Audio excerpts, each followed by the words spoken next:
Section 1. You will hear a man telephone a travel company to book a holiday. First, you have some time to look at questions 1 to 4.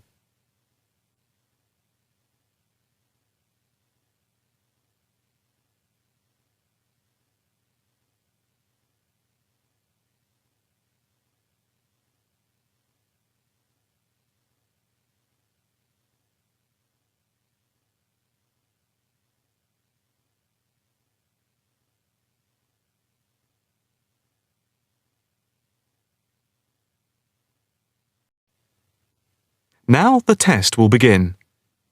You should answer the questions as you listen, because you will not hear the recording a second time. Listen carefully and answer questions 1 to 4. Good afternoon. Italia Breaks. My name's Margaret. How can I help you? Hi. I'd like to book a short break in Italy. Hotel and flights combined. Anywhere in particular? Yes, Venice if possible. We've been looking at some of your brochures, and I want to check if you have any special deals. Right. Let's have a look and see what we've got. Right. OK. I've got the screen up. Can you just give me a few personal details? Sure. First, can I just take your name, please, and a contact telephone number? Certainly. It's John Framlington.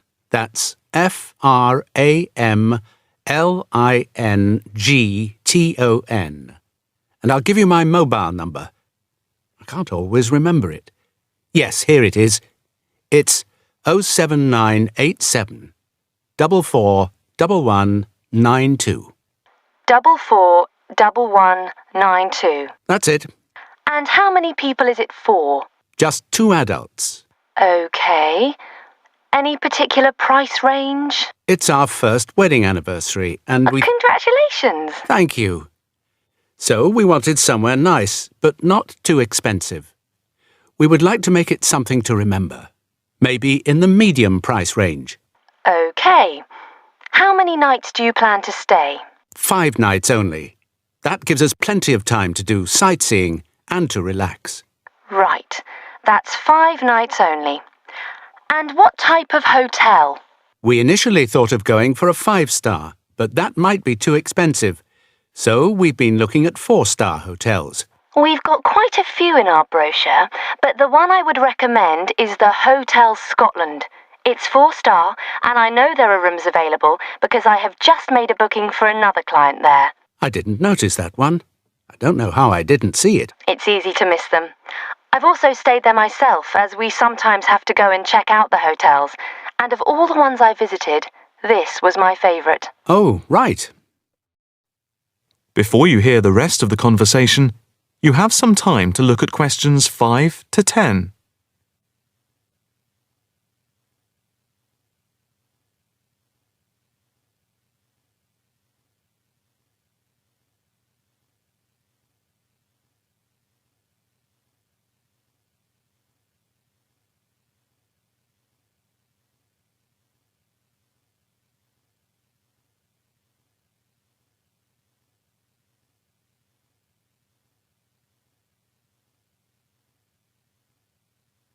Now listen and answer questions 5 to 10. What's the hotel like? It has a courtyard for breakfast. It's got 50 rooms. It's just been renovated, and so it's very stylish. Is it in the brochure? It's on page 63. Ah, yes. I can see it's right next to the railway station. But what appeals to me most of all is that the hotel's very convenient for all the water buses. And the idea of having a terrace with the room I really find very appealing. These are big pluses. It's probably the most central hotel we have. You might think it would be a bit noisy as it's in the main commuter area and a place where tourists go. But from experience, I can assure you the hotel is very quiet. Most of the rooms are facing away from the main thoroughfare. Can you tell me when you'd like to leave? The 17th of March. Coming back on the 22nd. OK. I'll just check again if there are places available. 2 adults sharing. Hotel Scotland. Yes, that's gone through. OK. And how much is the break, including flights? There's a special rate at the moment because it's off-season. For 5 nights, let's see, it's £716 for a double room and flights. That includes airport taxes, but not insurance. Each? No, for 2 adults sharing. That doesn't sound too bad at all. What reductions do you have at the moment? Well, if you make the booking before the 17th of February, you get a further 15% reduction, subject to availability. That's a big saving. Yes, it makes the price very reasonable indeed. Do you need travel insurance? Yes, I suppose we better had. For 7-day cover for both of you, it's £17.88. OK. Do you want to book today? I think we should, but can I just check with my wife? Can you hold the booking for me? I can hold it until 1 p.m. OK, that's fine. I'll get back to you immediately. I'll just give you a reference for the reservation. OK. It's FAPSJM15. Thanks. I'll get back to you as soon as I can, and definitely before 1 p.m. This is too good an offer to miss. That is the end of Section 1. You now have half a minute to check your answers.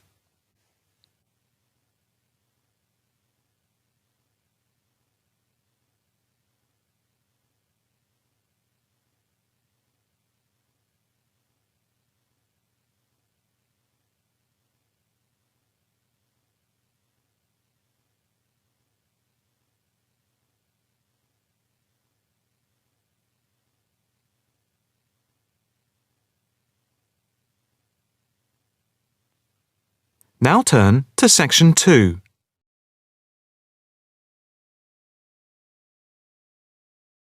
Section 2. You will hear a talk by a counsellor on plans for the development of an old industrial site. First, you have some time to look at questions 11 to 13.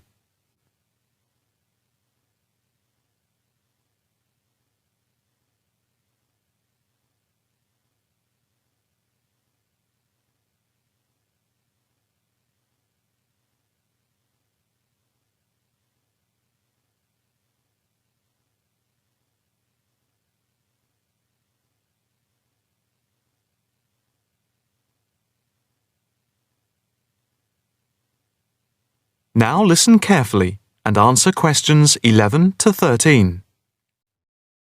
Good afternoon, ladies and gentlemen. My name is Councillor Norma Boyd, and welcome to this exhibition about the development of the old paper mill factory and gasworks site, which has been lying unused for more than a decade.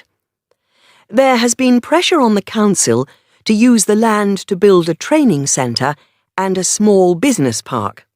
However, we have been encouraged by local people to create an open area for the benefit of the community, providing much-needed space for recreation. And I now have pleasure in announcing that the plans for the creation of a park, to be called Park Royal, and for flats, have now been approved. I'm also pleased to announce that we have secured sponsorship from local organisations. More detailed plans of the developments are available from the council website, details of which are in your pack. In the meantime, I'd just like to take you through the plan here on the screen. Before you hear the rest of the talk, you have some time to look at questions 14 to 20.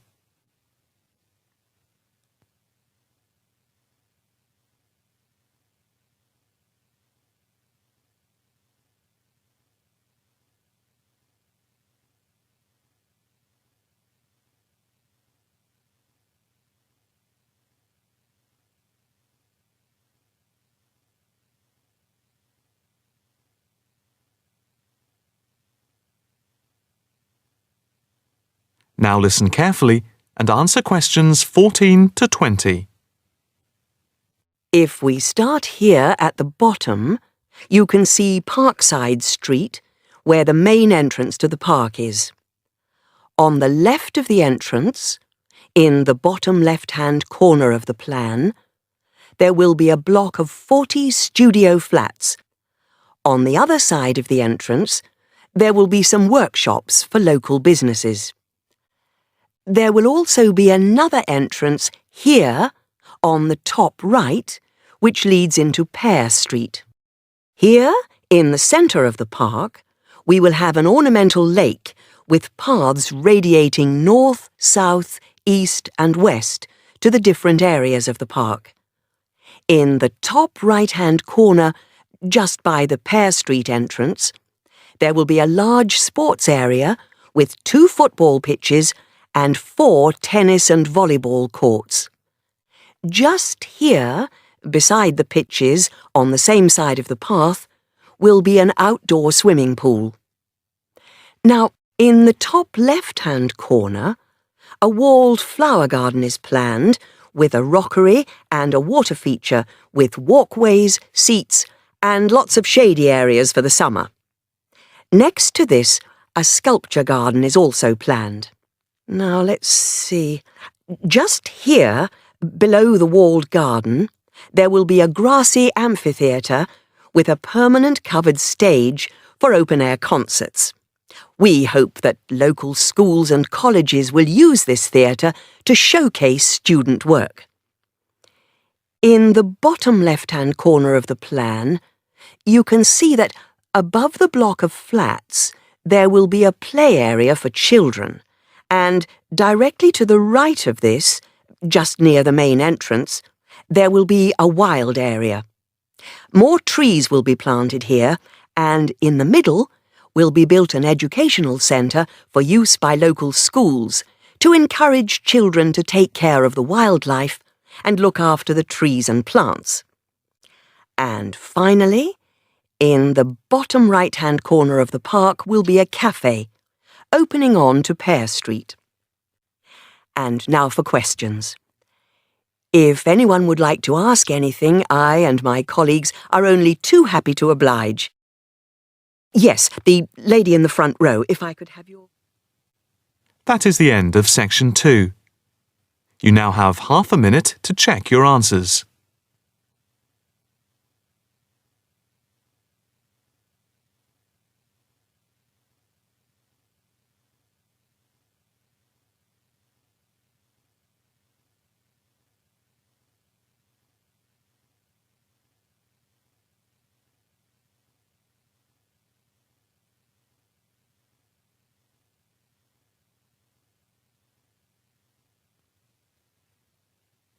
Now turn to section 3.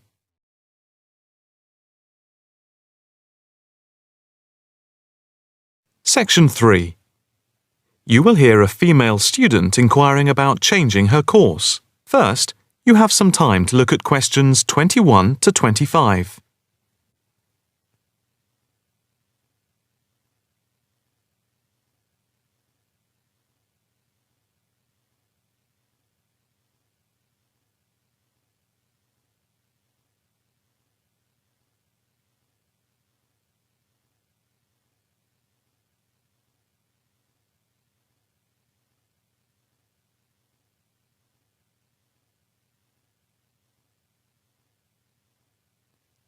Now listen carefully and answer questions 21 to 25. Hi, my name is Rosanna McLaren. I'm a bit early, but I have an appointment to see the assistant registrar, Andy Matthews, at 10 a.m. Hi, I'm Andy Matthews. Nice to meet you. Nice to meet you. My tutor advised me to come to see you about changing my course. Yes, I've had an email from your tutor, David Vine. Let me just call it up. Here we are. It says, Tutee Rosanna McLaren is on the Wednesday part-time course and wants to change to the distance learning program. Have you any problems with the course itself? Oh no, I love it. I think the course is really worthwhile. The theoretical sessions once a week on Wednesday from 10 a.m. to 3 p.m. are really good. You have 2 two-hour sessions then? Yes, that's it. And I have to say, I think the practical session from 4 through to 9 in the fashion workshops are also good fun. But I am finding it all very tiring, and it makes me too exhausted for my work on Thursdays and Fridays. You work the other 4 days of the week. Yes, and some Saturdays. I see. So, what do you want to do? I'd like to change to the program with the distance learning component instead of the Wednesday sessions. Yes, that is a possibility. I see from your tutor, Dr. Vine, that he has no problem with this, but you realize it's possible you'll have a different tutor. Yes, I'm aware of that. It's a shame because he's a very good tutor. What do I need to do now? First, we just need you to fill in this transfer form and the claim form for the reduction in fees. Oh, I didn't realize it was cheaper. Oh yes, it's £1,000 less a year. It gets even better. Can I start the distance learning program from now? I don't see why not. I just need to get a signature from your tutor, which should take only a short time. I'll email it to him now, and then he can sign it and put it in the internal mail. Okay. But I also need to go through with you what is involved in the distance learning program to make sure you are clear about everything. Well, I understand I attend the weekend course once a month, and that I can book a bench in the fashion workshop at any other time. You have a computer at home for the distance learning? Oh, yes. I have the necessary equipment for making video calls over the internet already. It's the flexibility of the distance learning over the internet that is very useful. And what makes it even more interesting is that I don't have to spend a lot of time traveling to and from the university on the Wednesday. I can adapt it to my own routine, as I will be able to do the theory over the internet from home when I want. The same is true of booking a tutorial online, using Skype. Yes, it is amazing, isn't it? It's in its infancy, but it's been up and running for a year now, and it's going rather well. Can I just ask if it's possible to have a face-to-face tutorial at any time as well? There is no reason why you shouldn't be able to. Before you hear the rest of the conversation, you have some time to look at questions 26 to 30.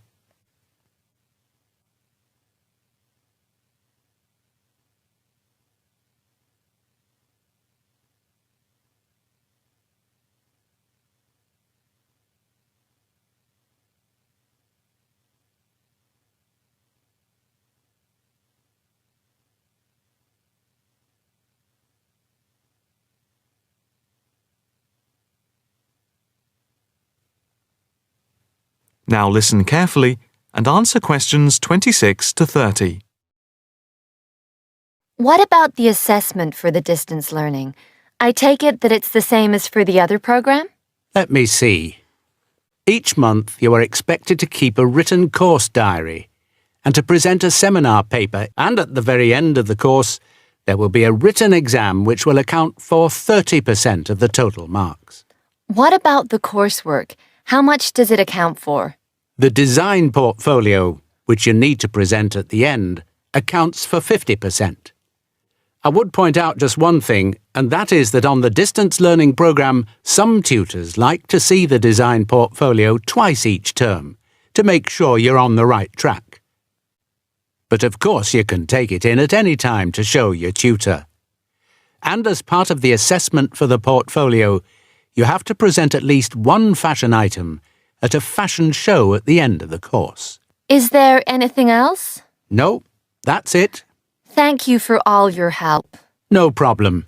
Hope it all works out well for you now. That is the end of section 3. You now have half a minute to check your answers.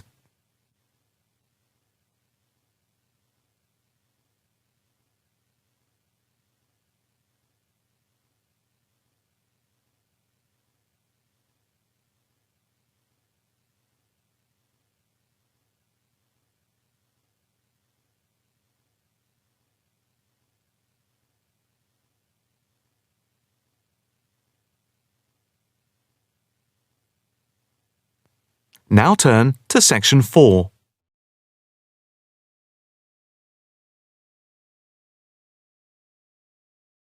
Section 4. You will hear a talk on the effect of architecture on people's mood. First, you have some time to look at questions 31 to 40.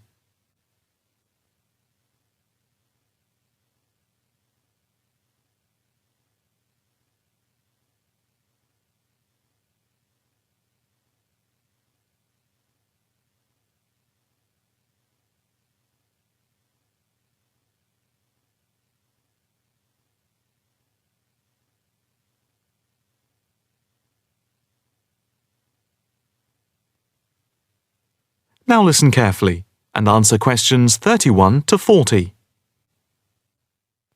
My group has been doing a project on the importance of architecture in people's lives and whether it has any impact on the lives of people in general. The main part I have played is in the collection of data to find out what effect, if any, various buildings have on people's mood, i.e., whether ugly buildings make people unhappy and whether beautiful buildings do the opposite. We had originally thought of starting measuring people's reactions by using a questionnaire with about 40 questions, which we were going to hand out to people, including students at the university. But we were worried that doing the questionnaire would be too time-consuming for people to fill in, so we gave up the idea. I then asked several of the postgraduate students for advice. One of them came up with the simple idea of showing people images of various buildings from different eras and styles, instead of giving out the questionnaire, and asking them to indicate how they felt on a scale of 1 to 5 about the images, where 1 was unhappy and 5 was very happy. People would also be given the option of not saying what they felt. Using the scale meant that it would be much simpler to record people's reactions. I decided to follow this advice, and so the first stage was to collect a large number of images. I used Google to print off color images of views of houses and apartment blocks where people live, and different types of buildings where they work. I started with about 30 or 40, and then reduced them to 10 images. Media resources in the Amory building at the Judd Street branch of the university helped me produce the final images. I had them blown up to A4 size, and we used color rather than black and white to make the detail on the images clearer. We made 5 sets of images, and for protection when handling, we pasted the images onto hard card. Then, using a machine to wrap them with plastic, we laminated the cards. 5 of us targeted different age groups. We went to a local school where we obtained permission to ask a group of teenagers between 11 and 18. We also asked a sample of the general public, including tourists from all over the world, as they exited the Tate Modern in London, what they thought. We aimed to ask people from different age groups, namely 20 to 40 and 50 and over. What our group learnt most from the project was first of all the value of teamwork. And secondly, we found that we had to appoint a leader to stop us pulling in different directions and falling apart. So this turned out to be an invaluable lesson for all of us.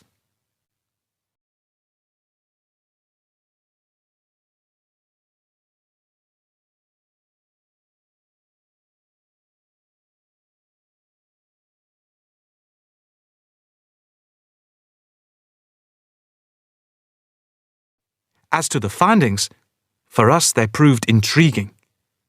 In the end, the sample consisted of 311 respondents. I thought initially that people wouldn't be interested in taking part. With the youngest age group, their reaction was very mixed.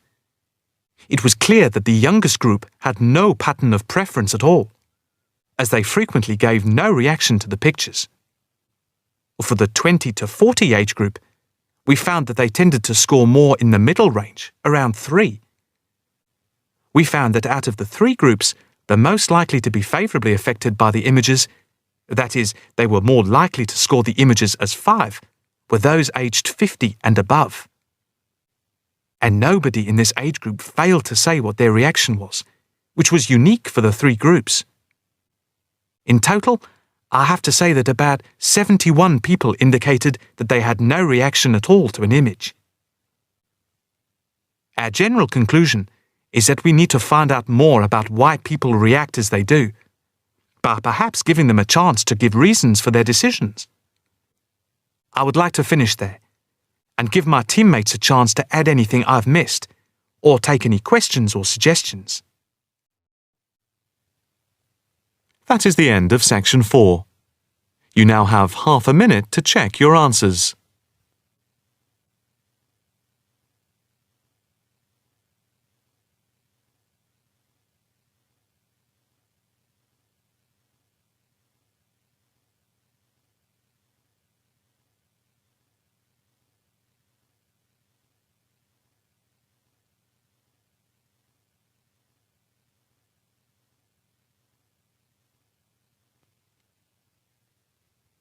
That is the end of the listening test.